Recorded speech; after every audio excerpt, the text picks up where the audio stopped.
দক্ষিণ চব্বিশ পরগনার বিষ্ণুপুরে বিক্ষোভ চলছে, ওয়াকফের বিরোধিতায় প্রবল বিক্ষোভ চলছে। আমতলা চৌরাস্তা অবরোধ করে এই মুহূর্তে অশান্তি, ঝামেলা। 117 নম্বর জাতীয় সড়কের যানজট। কালকে থেকেই পাগলামি শুরু হয়েছে।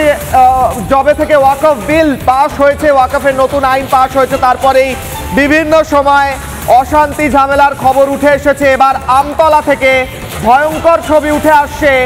দক্ষিণ চব্বিশ পরগনার আমতলা থেকে ব্রেকিং নিউজ। গাড়ি ঘিরে ধরে ভাঙচুর চলছে। একটি গাড়ি ঘিরে ধরা হয়েছে, বাস ঘিরে ধরা হয়েছে। গতকাল বাস থেকে পতাকা খোলা হয়েছে। আজ আমতলায় গাড়ি ঘিরে ধরে বিক্ষোভ চলছে, অশান্তি চলছে, তাণ্ডব চলছে এক প্রকারের, এবং ওয়াকফের বিরোধিতায় তাণ্ডব চলছে। পুলিশ কতটা সক্রিয়তা নিয়েও প্রশ্ন থাকছে। একের পর এক জায়গা থেকে বড় খবর উঠে আসছে অশান্তির।